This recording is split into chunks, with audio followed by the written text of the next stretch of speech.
Hello everyone and welcome back to another AFK journey video. As it's Monday today, we're trying to push our way up the labyrinth and see how far we can make it. In previous week's video, we uploaded how we made it to floor 20 clear of labyrinth because we had almost the ideal setup of relics and crests. Today we've already cleared floor 17. We have a pretty good setup, not ideal setup because we're missing verdant shield, which was the key relic or crest we talked about in the previous week's video, which converts your shielding into true damage dealt to the enemies. However, we do have a pretty crazy combo of the crest, which we'll just talk about here. We have the highest quality rarity crest, the health shield, which is one of the best ones in the game for the shield type tactic, which will convert 80% of excess healing into shields, and it lasts for 6 seconds, but if you run a full team of like multiple healers, you're gonna keep being able to stack up shields onto your team.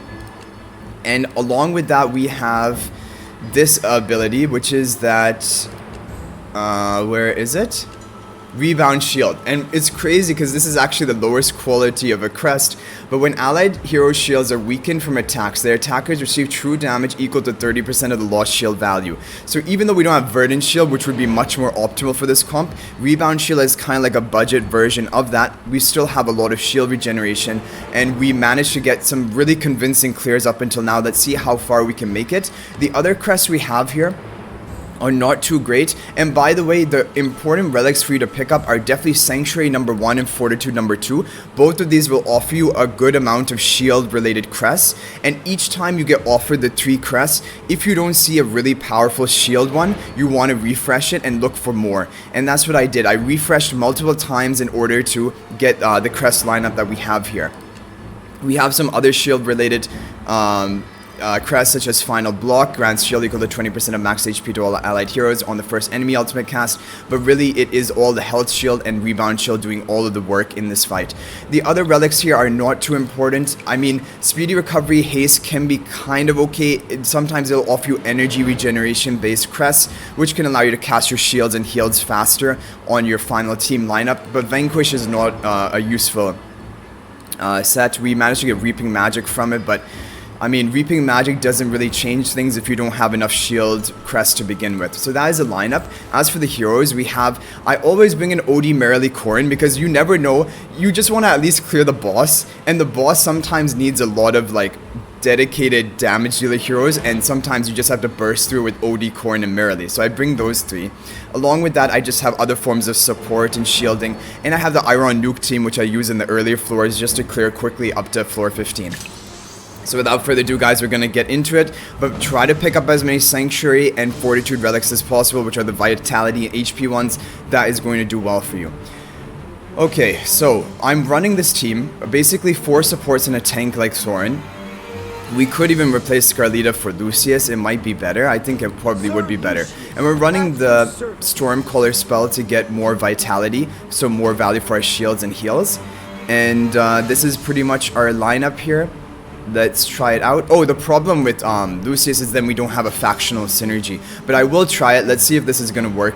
It's really difficult when they have only 3 enemies because that means they're going to be even more powerful and more difficult to take down, but let's see how we can do here. If you can just stack up the shields and never have your shields being broken, then you're going to be able to over time clear it. If you have some form of true damage, which we do, we have the convert the enemy's damage to our shields into true damage.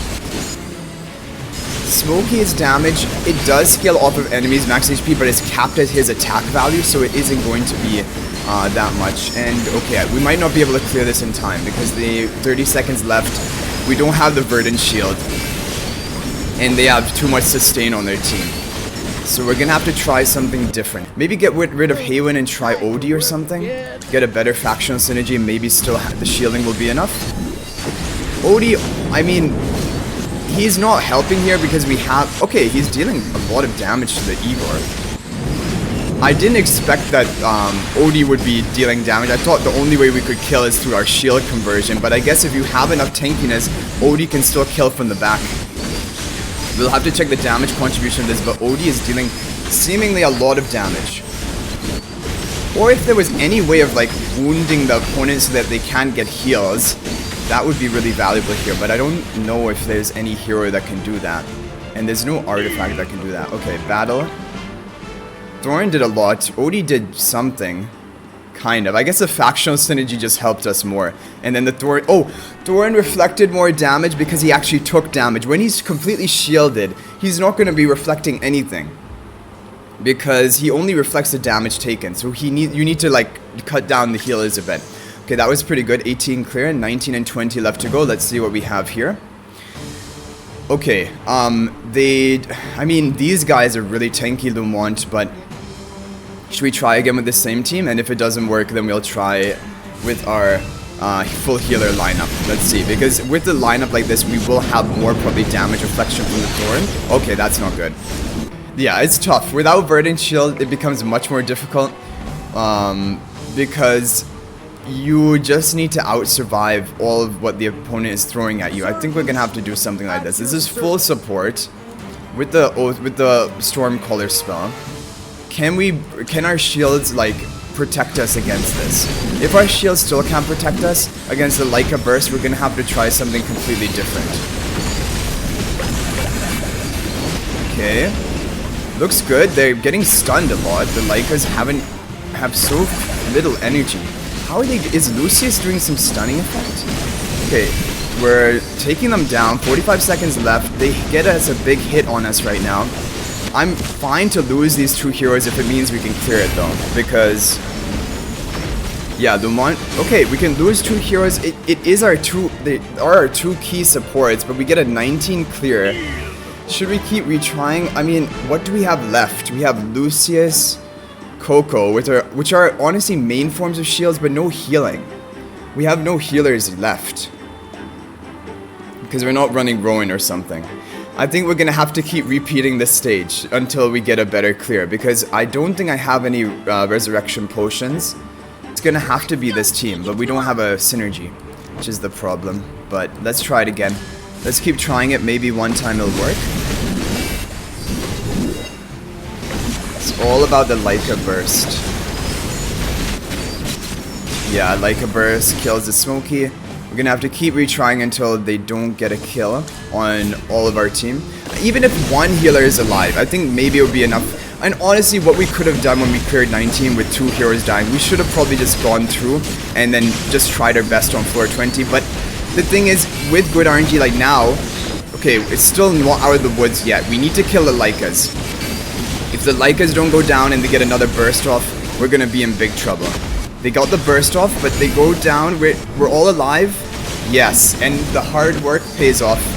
But yeah, this is difficult. Without Verdant Shield, it's not very convincing. We need to kill him. Don't tell me. Yeah, good. This is the difficult challenge. Alright, floor 20, here we come. Time for floor 20. The final floor, we got Vanquish, which is the worst one. We just want Vitality. We could have got another crest off of that. So Deep Labyrinth boss, you're guaranteed, like, this is a final battle. You just have to deal as much damage as you can. And I don't know what is going to be. The problem is you can only challenge it once. I don't know what is the optimal lineup here. Like, just go for this maximum shield and have the reflect. Or just try to bring Odie, for example. I'm thinking we can go for Odie, like, because Lucius has shields, but Haywin's heals will convert to more shields for us. So I'm gonna try to do this. And we'll do something like this. Yeah, whatever it is, we'll see what our final outcome is. We're gonna have the factional synergy here. Let's see what we can do. I'm also gonna try replaying right at the end of this to see whether it's possible. Okay, we didn't even take round 1 of the Labyrinth boss down. Okay, we got it. Round 3. Depending on how many rounds you clear, you'll get an extra 100 points. If we cleared round 6 or round 7 last time, so let's see whether we can do the same. Otherwise, we can try refreshing it. And we'll try to take a look at the damage as well, because I want to see how much OD contributed and whether he was a good option to be placed here. Yeah, I mean, if we can take round 6 down, I'm fine with it. I'm happy. Or take him to round 6. Yeah, that's good enough for me. There's a pretty decent showing. Odie and Thorin both go down towards the end. Let's take a look at the damage contribution. I'm expecting that Odie doesn't do that much, but he did a lot. Okay, So looking at the damage chart, Odie contributed the most damage, then Thorin, because of some of the damage reflection, and the other ones didn't contribute as much.